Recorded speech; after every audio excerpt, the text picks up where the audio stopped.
오늘 성령 강림 주일을 맞이해서 오직 성령으로 충만함을 받으라, 이 말씀을 전하고자 합니다.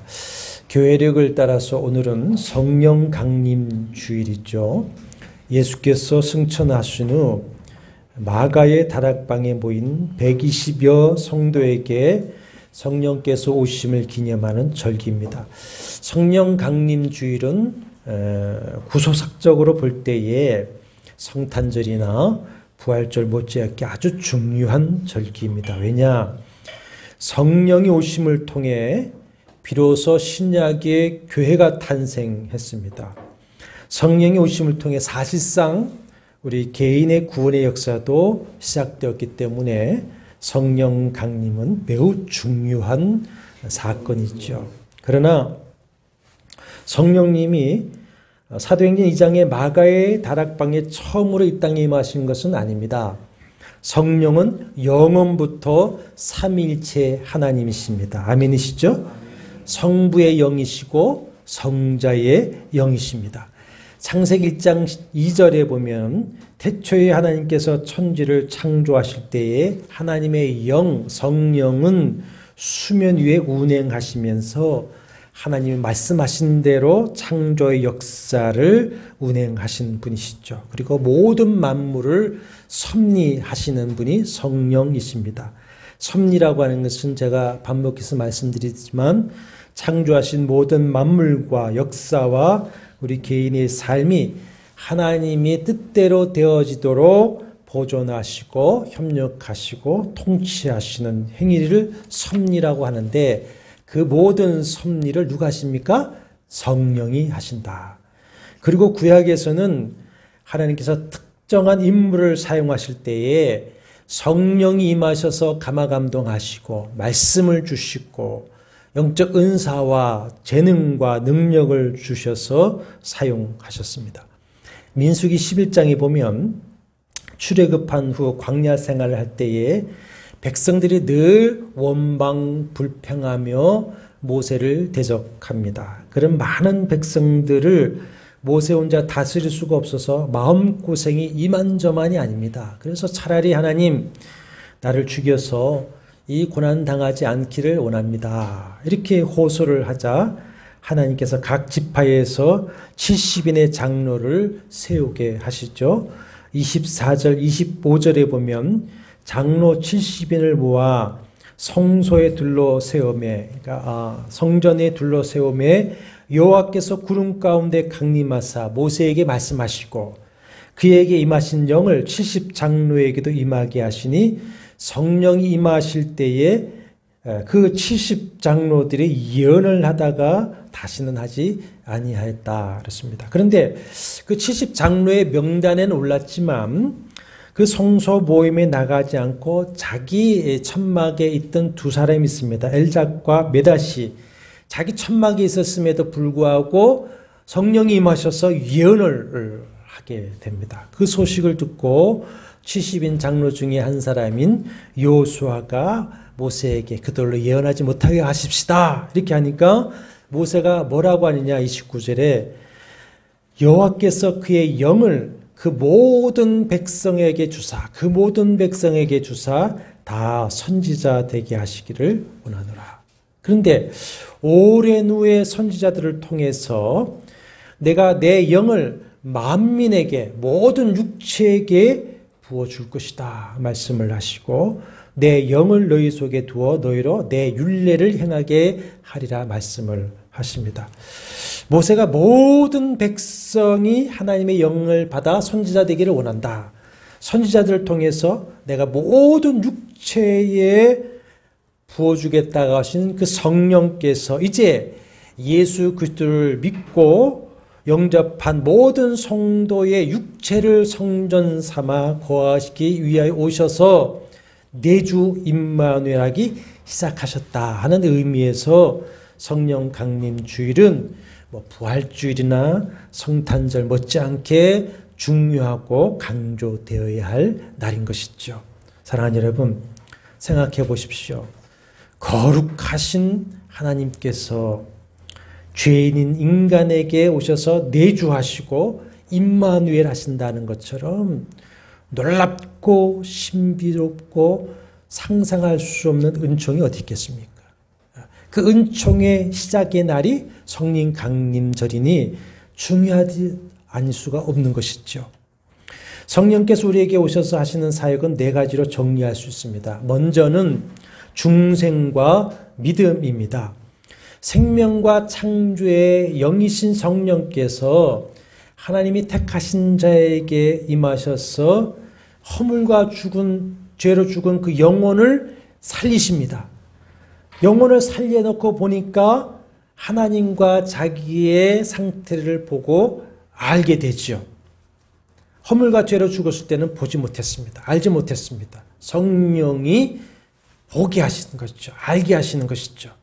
그래서 거룩하신 하나님 앞에 얼마나 자신이 죄인 된 것을 깨닫고 애통하며 회개하면서 주 예수 그리스도를 믿고 주와 하나님으로 영접하게 하십니다. 그때 성령께서 오셔서 내주하시는데 이것을 가리켜서 성령 세례다. 성령 세례다.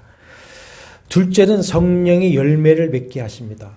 갈라디아서 5장 말씀처럼 내주하시는 성령을 따라 행하며 살아갈 때에 우리 안에 역사하셔서 성령의 열매를 맺게 하십니다. 성령의 9가지 열매, 사랑, 희락, 화평, 오래 참음, 자비와 양성과 충성과 온유와 절제.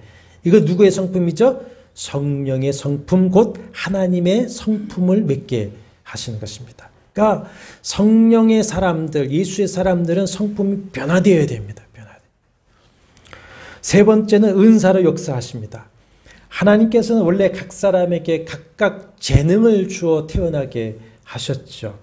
그 재능 위에 성령께서 영적 은사를 주십니다. 신령한 은사를 주시고 또 목사, 장로, 집사, 권사, 교사라고 하는 직분의 은사를 주셔서 하나님 나라 복음을 위해서 쓰임받도록 하시는 것이 누구십니까? 성령이시다. 우리 모든 성도에게는 성령께서 각각 다양한 신령한 은사와 재능과 능력과 직분을 주셨습니다. 은혜와 은사를 받지 못한 성도는 한 사람도 없습니다. 그러므로 내게 주신 은사를 발견하고 개발해서 성령을 따라 하나님 나라 복음을 위해서 충성하는 성도 되시기를 바랍니다. 네 번째는 충만하십니다. 성령께서는 우리에게 충만하시기를 원하시고 그래서 충만함을 받으라 하십니다. 충만하다라고 하는 말을 좀 이해하기 위해서 헬라어를 단어를 보면 플레로라고 하는 단어를 써요. 플레로라고 하는 단어를 썼는데 충만하다. 이것은 이 잔해물을 가득 채우는 것 그 이상을 의미합니다. 이 용어는 충만하다라고 하는 용어는 세 가지 의미를 가지고 있는데 첫째는 배가 돛대를 올리고 전진하게 만드는 바람에 대해서 플레로호 충만하다 이런 단어를 사용했습니다. 옛날에 배는 돛을 올리고 바람의 힘으로 운행하지 않았습니까? 그래서 근데 보면은 성경에 성령을 가리켜서 히브리어 루아흐라고 하는데 루아흐라고 하는 단어는 영이라고 번역하기도 하고 바람이라고 번역을 하기도 합니다. 사도행전 2장의 2절에 성령이 임하실 때 호련히 하늘로부터 급하고 강한 바람 소리가 온 집에 가득했다. 이렇게 바람처럼 임하셨다. 이렇게 말씀하셨어요. 그러니까 성령 충만을 받는 것은 바람의 그 돛대를 불어서 배를 밀어가는 것처럼 성령 하나님에서 전적으로 움직여지는 성도의 삶, 그것이 충만입니다. 충만. 두 번째는 침투하는 겁니다. 침투. 고기를 맛있게 굽기 위해서는 뭘 칩니까? 소금. 또 부패를 방지하기 위해서 소금을 치면 침투하죠. 이와 같이 성령 충만이라는 것은 침투입니다. 성도의 생각, 성도의 말, 행동에 스며들어서 변화를 시키는 것입니다. 그래서 성령의 열매, 성령의 성품을 맺게 하고 성령을 따라 행하는 일들이 생겨나는 것이죠. 그래서 로마서 8장에 보면은 하나님의 뜻을 행하게 하고 하나님을 기쁘시게 해서 자신은 생명과 평화의 열매를 맺는다 말씀을 하고 있습니다. 세 번째, 충만하다라고 하는 것은 전적인 지배와 통제 아래 있음을 말합니다. 그래서 성령 충만을 오늘 말씀에 보면 무엇과 비교하고 있습니까? 술 취함과 비교하고 있죠. 술에 취하면 알코올의 지배를 받고 통제를 받습니다. 그래서 술 취하면 뭐가 됩니까? 개가 되죠. 네. 근데 성령 충만하면 뭐가 됩니까? 하나님의 사람이 될 줄로 믿습니다. 네. 마찬가지로 성령의 충만함은 철저한 성령의 지배와 통치를 받는 상태, 성령 충만입니다. 그래서 로마서 8장 5절에 보면은 영을 따르는 자, 성령을 따르는 자는 영의 일을 생각한다, 성령의 일을 생각한다 그랬습니다. 성령께서 충만하다는 것은 성령이 나의 마음에 충만해서 내 지정의를 지배하고 통치하는 겁니다. 그래서 성령의 생각이 나의 생각이 되고 성령의 소원하심이 나의 소원이 되고 성령의 의지가 나의 의지가 되고 성령의 일이 나의 일이 되고 성령이 기뻐하시는 것이 나의 기쁨이 되어서 그 성령께서 나의 삶을 철저하게 다스리시고 인도해 나가시는 상태가 성령 충만한 상태. 이렇게 될 때에 그야말로 화중지병이 아니라 그것이 먹는 떡이 됩니다. 나는 성령 충만을 통해서 그 인도하심을 따라 진실로 하나님과 동행하는 삶을 살아가게 됩니다. 하나님의 선하시고 기뻐하시고 온전한 뜻이 무엇인지 분별하게 되어서 그렇게 행하게 됩니다. 성령의 지혜와 능력을 의지해서 죄와 세상과 마귀를 이기고 승리하면서 세상의 근심과 두려움에서 해방되어 주님의 평강과 기쁨을 마음에 누리게 됐죠. 그럴 때에 정말 모든 것이 합력하여 선을 이루게 하시는 성령의 역사하심이 나의 삶에 나타나게 됩니다. 그리고 하나님 나라의 그 능력과 권세가 진실로 나의 연약한 심령에 육신에 나타나게 되어서 사도 바울처럼 내게 능력 주시는 자 안에서 내가 모든 것을 할 수 있느니라, 이런 고백을 할 수 있게 되는 것이죠. 자, 제가 묵도할 때에 읽어드린 말씀인데 이사야 61장 1절과 3절에 의하면 주 여호와의 영이신 성령이 내게 임하시면 나의 상한 마음이 어떻게 됩니까? 고침을 받고 포로됨에서 자유를 얻습니다. 갇힘에서 노임을 얻습니다. 하나님의 위로로 말미암아 슬픔이 뭐가 됩니까? 기쁨이 되고 근심이 뭐가 됩니까? 찬송이 되어서 하나님의 영광을 나타내게 됩니다. 뭐가 임하시면요? 성령이 임하시면, 성령이 임하시면. 그것이 충만할 때에 실제로 이루어지는 것이지, 그렇지 않으면 그야말로 이론에 불과하게 됩니다. 충만하게 될 때에 고침과 자유와 노임과 위로와 기쁨과 영광이 나타나게 되어져 있습니다. 성령은 우리를 중생시켜 믿고 구원을 얻게 하시고 내주 임마누엘 하시면서 우리의 신앙과 삶에 동행하시며 우리가 천국 갈 때에도 끝까지 함께 가시는 분이 성령님이세요.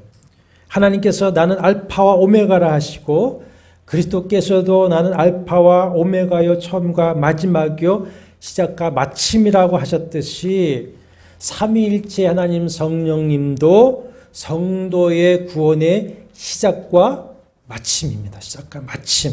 예수의 영으로서 성령님은 우리의 길이 되시고 진리가 되시고 생명이 되시는 것입니다. 그러므로 성령님 없이 구원은 있을 수가 없고 성령 없이는 신앙생활에 승리할 수가 없습니다. 그렇기 때문에 육체를 따라 살아가지 말고 성령을 따라 행하라 그랬습니다. 오늘 본문 5장 18절에서 육체를 따라 사는 것의 대표적인 격인 술 취하지 말고 오직 성령으로 충만함을 받으라. 이것이 17절에 보면 주님의 뜻이다 그랬습니다. 주님의 뜻. 17절에 오직 주의 뜻이 무엇인가 이해하라 하고서는 18절에 뭐라고 하십니까?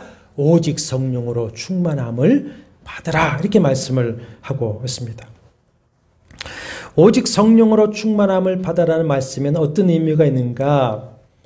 충만함을 받으라고 번역한 그 헬라어의 문법적 형태를 통해 좀 몇 가지 설명을 하라고 하는데, 문법적 형태가 어떻게 됐냐? 현재 수동태 2인칭 복수 명령형입니다. 첫째는 명령입니다. 명령. 명령형은 뭡니까? 반드시 해야만 한다. 반드시 해야 한다. 그래서 오직이라는 단어를 추가해서 그 명령을 강조하고 있습니다. 오직 성령의 충만을 받으라. 그러니까 선택사항이 아니라 뭡니까? 필수사항이다 이게. 하나님의 말씀에는 위로와 권면과 교훈이 있고 명령이 있습니다. 모든 말씀이 다 중요하지만 반드시 꼭 해야만 하는 것은 명령형으로 말씀을 하셨어요. 예를 들어서 십계명을 준수하는 것은 명령입니다. 명령. 십계명 모두가 명령형으로 되어 있습니다. 우리는 하나님의 언약 백성으로서 하나님과의 언약의 규정인 십계명을 시대를 넘어서 생명처럼 여기고 준수해야만 하는 것이죠. 땅끝까지 복음을 전하는 것도 대명령입니다. 그래서 때를 얻든지 못 얻든지 듣든지 아니 듣든지 어떻게 하라?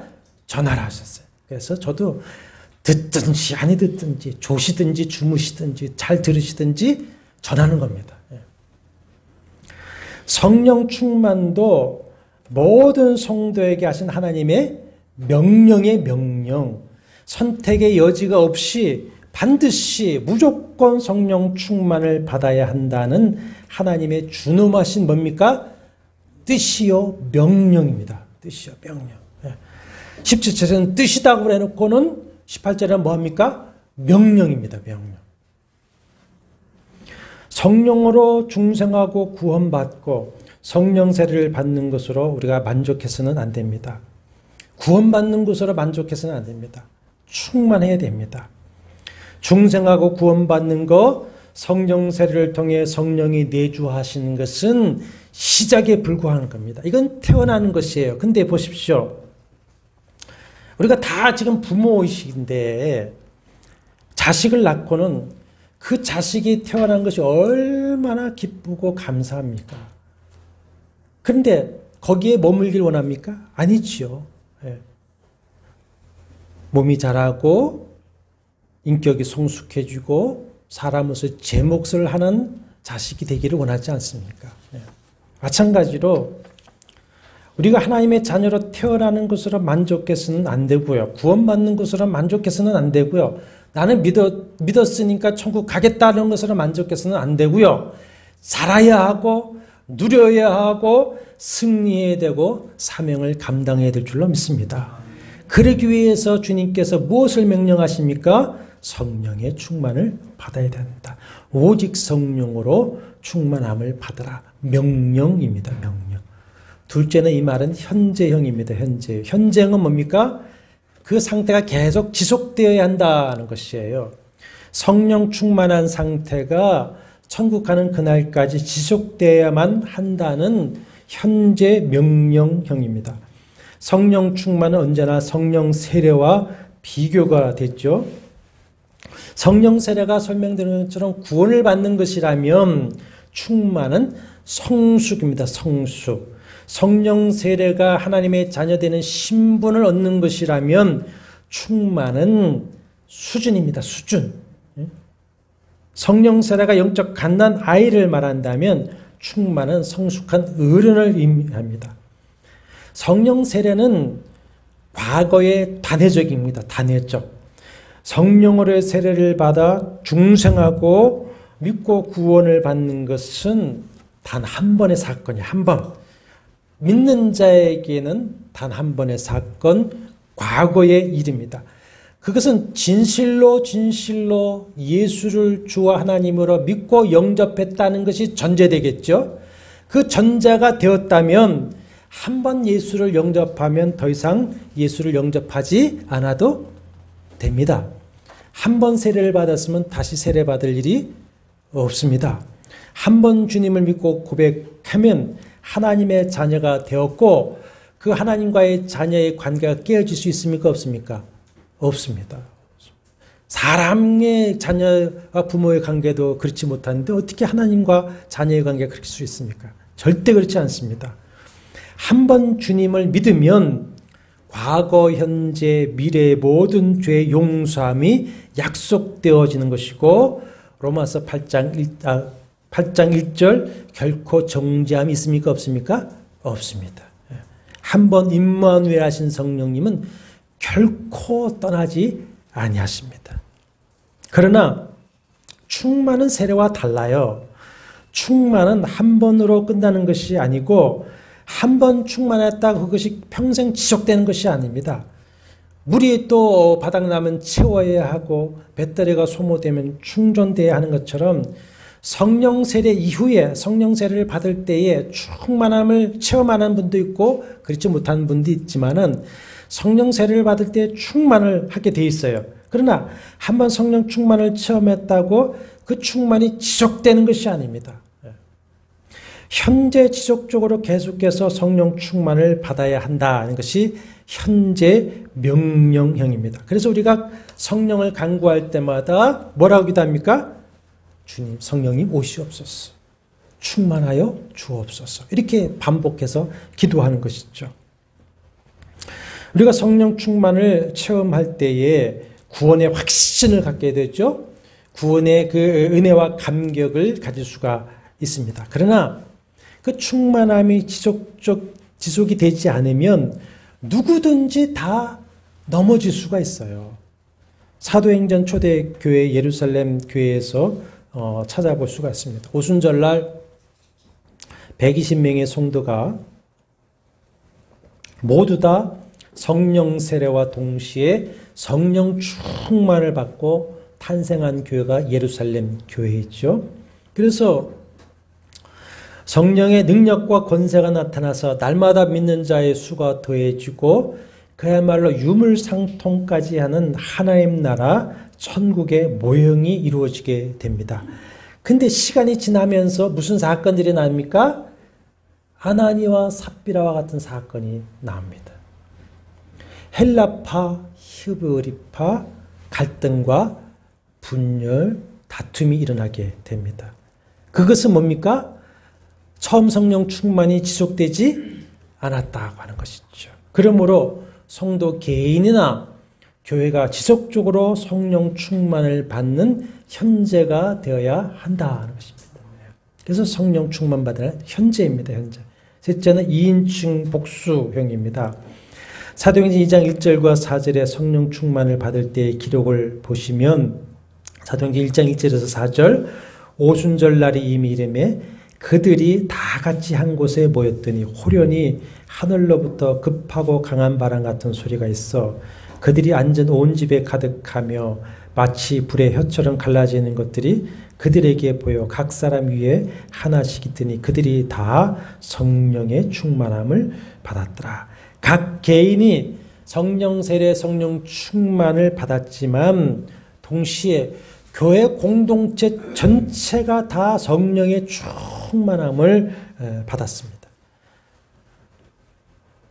사도행전 4장 31절에서도 빌기를 다음에 모인 곳이 진동하더니 무리가 다 성령에 충만하였다. 자, 각 개인뿐만 아니라 교회 공동체 전체가 성령 세례, 성령 충만을 받고 체험하게 하신 이유는 두 가지일 것입니다. 하나는 그 당시에는 성령을 압니까 모릅니까? 성령을 모르는 시대이기 때문에 모두가 다 동일하게 성령 충만을 체험함으로써 성령을 알고 믿고 인정하게 하기 위함이었고 또 하나는 교회 공동체가 모두 성령 충만을 받음으로써 교회를 세우는 사명을 감당하게 하기 위함이었어요. 이렇게 성령 충만이라고 하는 것은 어떤 특정한 사람들을 위해서 따로 마련된 특권이 결코 아닙니다. 단지 몇몇 정말 훌륭한 그리스도인들만이 가질 수 있는 경험도 아닌 것이고, 성령님은 특정 인물의 전유물이 결코 아니십니다. 모든 성도가 다 경험하고 받을 수 있는 주님의 은혜인 것을 믿으시기를 바랍니다. 내가 받은 충만을 다른 사람도 받고요, 다른 사람이 받은 충만을 나도 경험할 수가 있는 거예요. 그러니까 누구든지 어떤 곳에서든지 주 예수 그리스도를 진실로 믿는 성도라면 성령 세례, 성령 충만은 받고 체험할 수가 있는 것이죠. 이어지는 말씀이겠지만은, 그러므로 누가 자신이 특별하게 성령 충만을 받아 은사를 소유하고 있다고 말한다든지, 꼭 그곳에 와야만이 성령 충만을 받고 은사를 소유할 수 있다고 한다면 그것은 거짓입니다. 그 거짓 유혹에 속지 마시기를 바랍니다. 오늘 나도 바로 이 시간에 바로 여기에서 우리 모두가 성령 충만을 받고 체험할 수 있다는 것을 믿으시길 바랍니다. 오늘 나도 바로 이 시간에 여기에서 모두가 다 받고 체험할 수가 있는 것이에요. 넷째로, 성령 충만을 받으라는 것은 수동행입니다. 그래서 헬라 원어나 영어를 직역하면 너희는 성령에 의해 가득 채워지라, 이런 말인데, 이것을 능동형으로 헬라어는 바꿀 수가 있습니다. 능동형으로 바꾸면요, 성령이 가득 차서 너를 주관하시도록 가라, 이렇게 능동형으로 바꿀 수 있습니다. 그러니까 성령 충만을 받는 데 있어서 사람은 수동이고 성령님은 능동입니다. 사람은 뭡니까? 수동. 성령님은 능동입니다. 성령 충만 받는 것은 사람의 입장에서 수동입니다. 인간의 의지나 능력이나 심지어 노력으로 되는 것이 아닙니다. 전적으로 성령 하나님의 주권적인 뜻입니다. 은혜입니다. 은혜라고 말하는 건 뭡니까? 값없이 주셨다는 거 아닙니까? 내 의지와 상관없이 주셨다는 게 은혜잖아요. 그렇지 않습니까? 제가 요즘 많이 묵상을 하다가 남보다 더 뛰어난 것이 있다, 남보다 더 나은 것을 가졌다, 나은 삶을 살고 있다고 때문에 교만한 마음을 품는다고 하는 것은 하나님의 은혜를 부정하는 것입니다. 아멘이시죠? 내가 태어날 때에 그런 재능과 뛰어남을 가지고 있다, 이건 내가 가진 것이 아니라 하나님 주신 거 아닙니까? 살아가면서 뭐든 받고 누리고 행한 것 다 하나님의 은혜이죠. 아멘이십니까? 근데 왜 교만해지냐 이거죠. 하나님의 은혜를 부정하는 것이죠. 성령 은혜를 부정하는 것이지요. 성령의 은사와 은혜, 재능은 모두가 주님의 주권적인 뜻이요 은혜입니다. 이것을 나타내기 위해서 오순절날 성령 충만에 임하실 때 뭐라고 거기 표현하면 호련히 임했다. 호련히, 갑자기 문득 임했다고 해요. 물론 성령을 보내주시겠다는 주님의 약속과 성령을 받으라는 분부의 말씀을 따라 성령을 받기를 사모하고 간절히 기도에 힘쓰면서 기다렸죠. 그러나 성령이 언제 어떻게 오실지 아무도 몰랐습니다. 어떤 모습으로 오실지 아무도 몰랐습니다. 하나님의 뜻과 계획을 따라 호련히 바람같이 불같이 임했어요. 성령 하나님 뭡니까?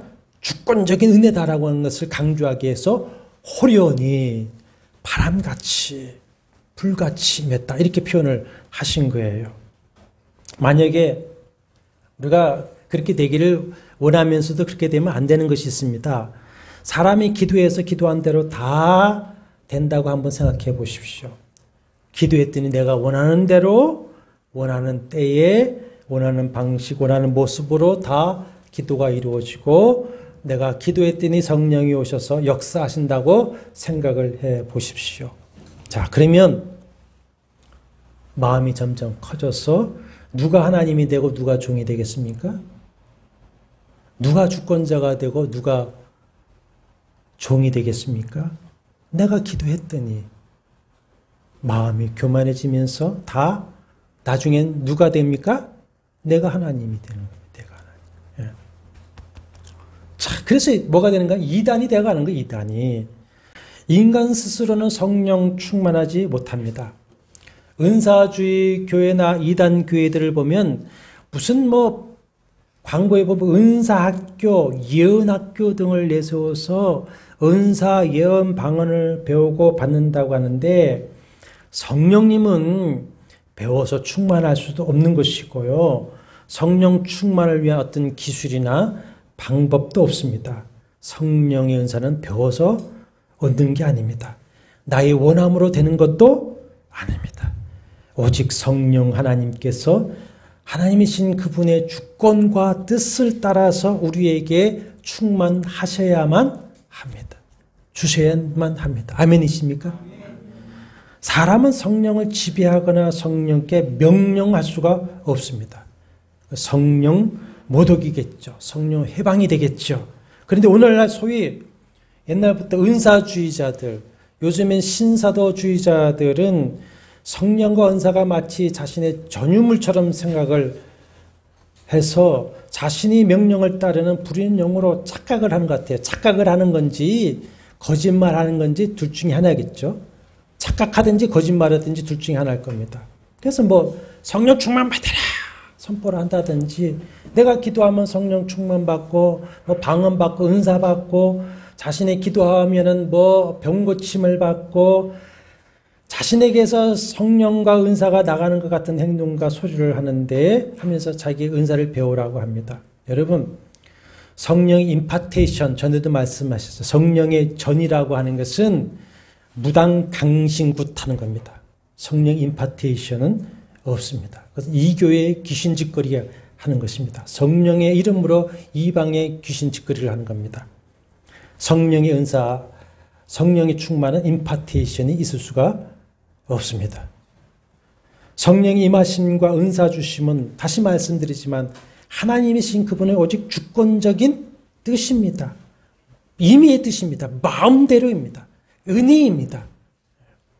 그러므로 예수와 성령을 빙자한 그런 거짓 귀신의 영에 속아서 사탄의 종로로 타지 마시기를 바랍니다.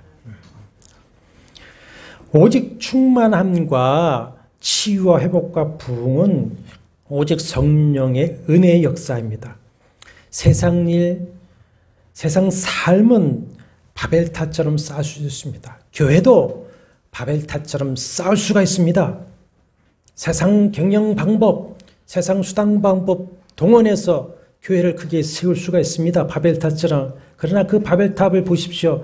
반드시 때가 되면 혼돈이 일어나고 무너지는 것을 볼 수가 있습니다.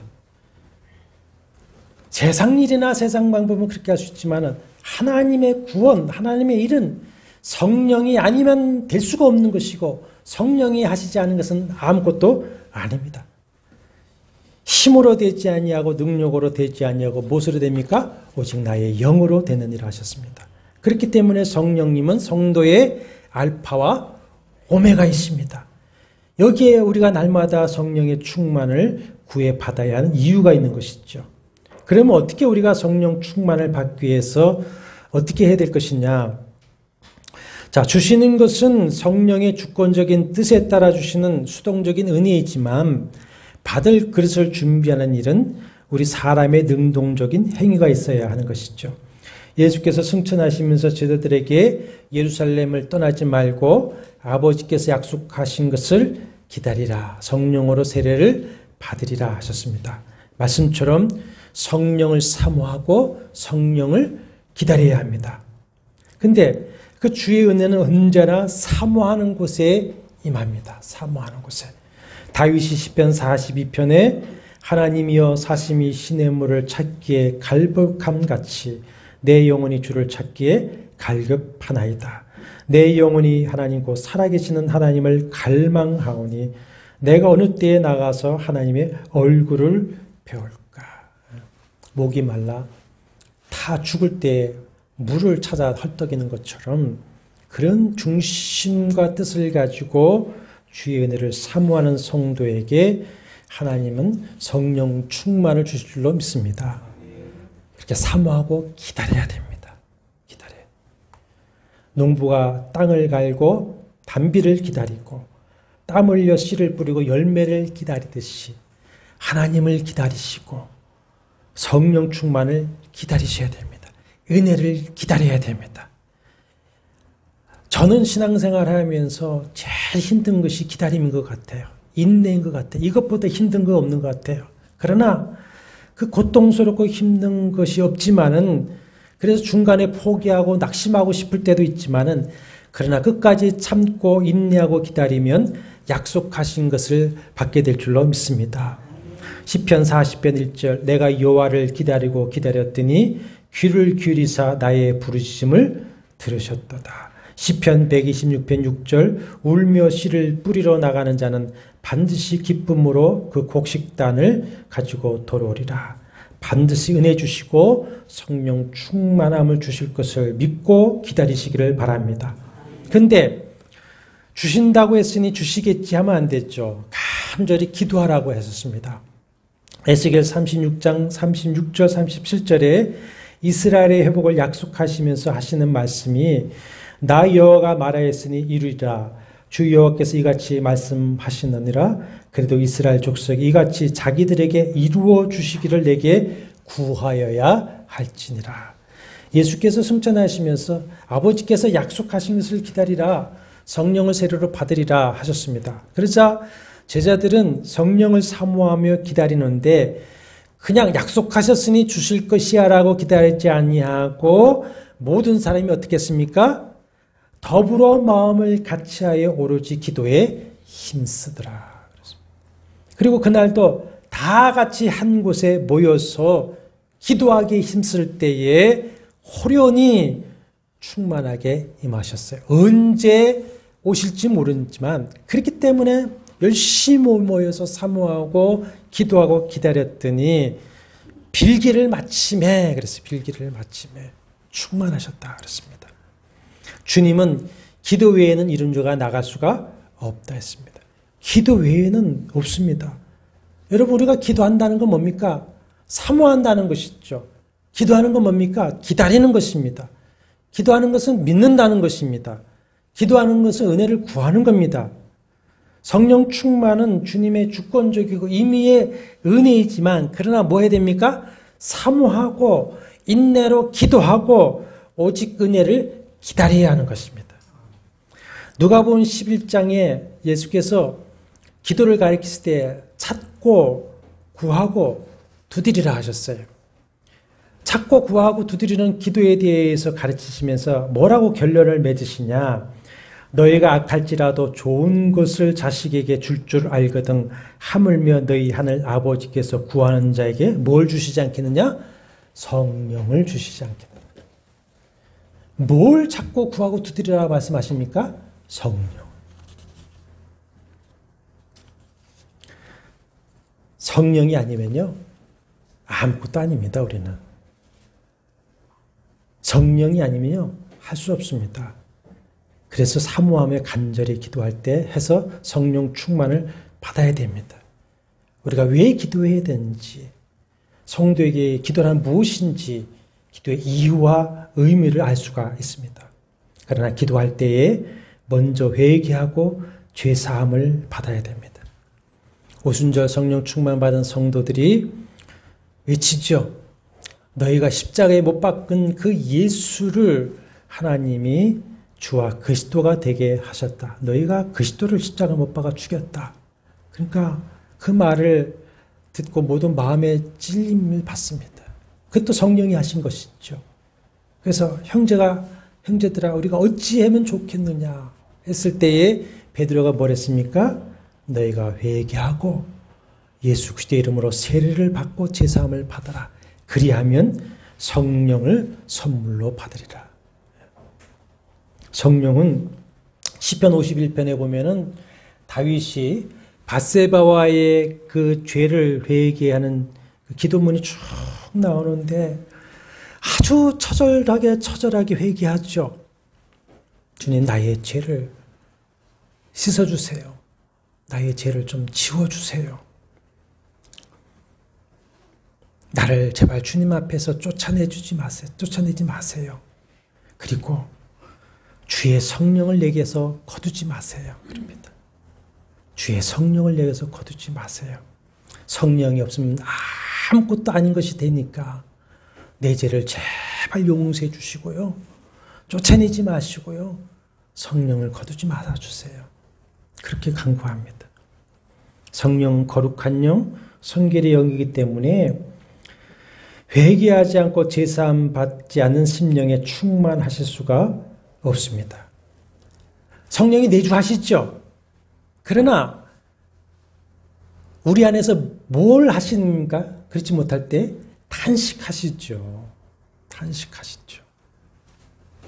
그런데 이 회개라고 하는 것도 성령께서 우리의 마음을 비춰주시고 깨닫게 하시는 은혜가 있어야만이 비로소 자기의 죄를 보고 깨닫고 진심으로 회개하게 됩니다.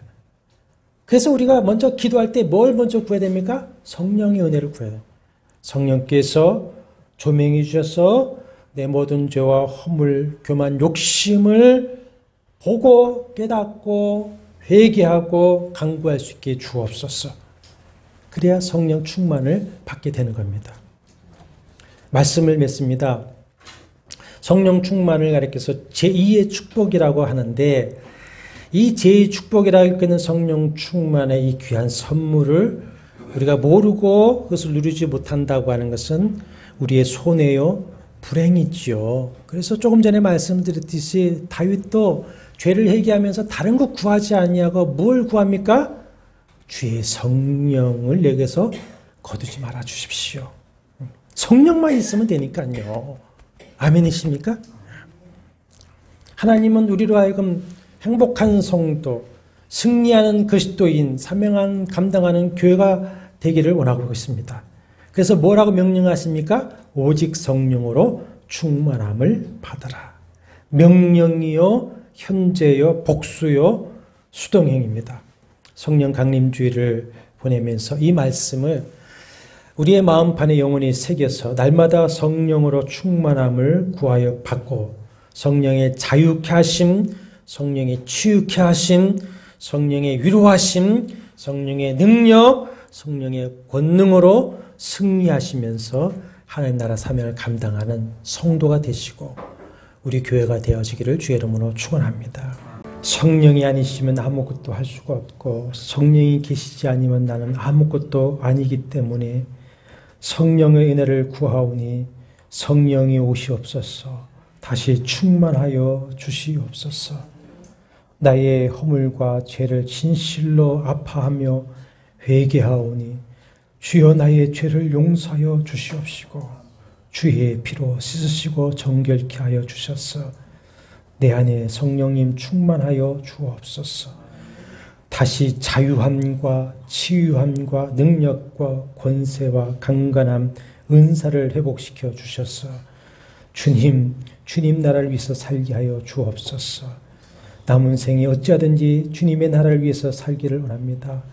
나의 기쁨과 행복은 주님과 동행하며 하나님의 나라를 누리며 쓰임받는 것이오니 이를 위하여 성령 충만하시고 나와 우리 성도들과 우리 교회를 사용하여 주옵소서. 충만하여 주시옵소서. 모든 성도들의 마음에 성령님 감화 감동하시고 이끄시고 붙들어 주시옵소서. 예수님의 이름으로 간절히 기도합나이다. 아멘.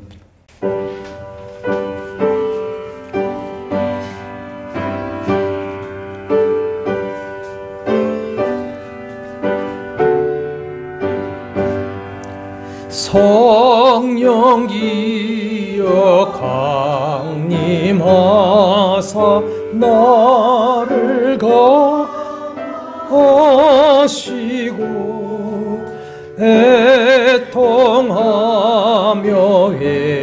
회개하마 충만하게 하소서. 예수여 비오니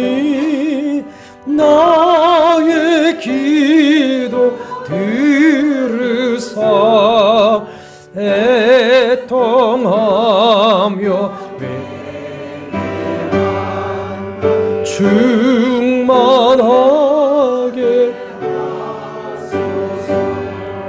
성령이여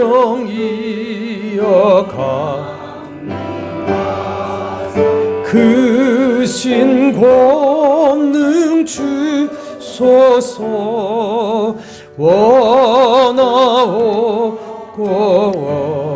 원하오니 충만하게 하소서.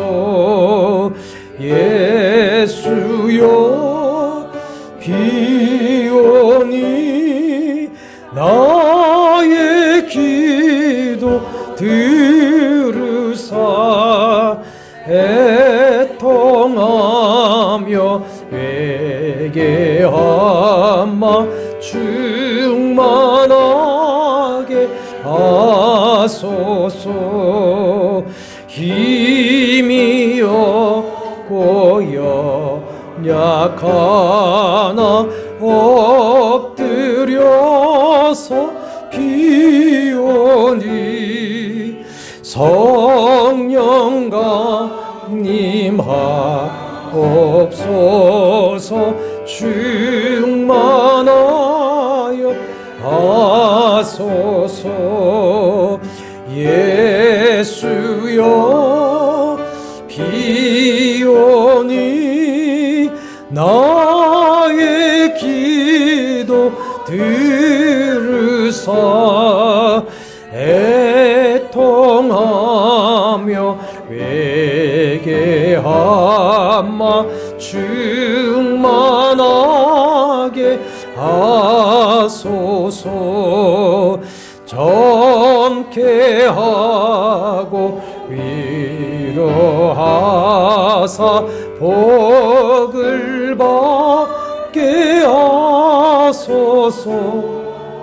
충만하게 하시오니 무한 감사합니다.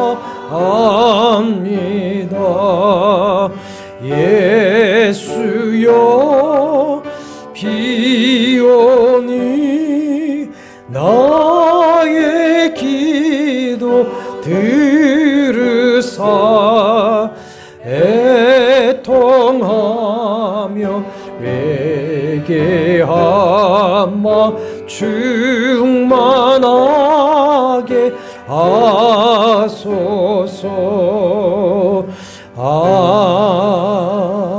아멘.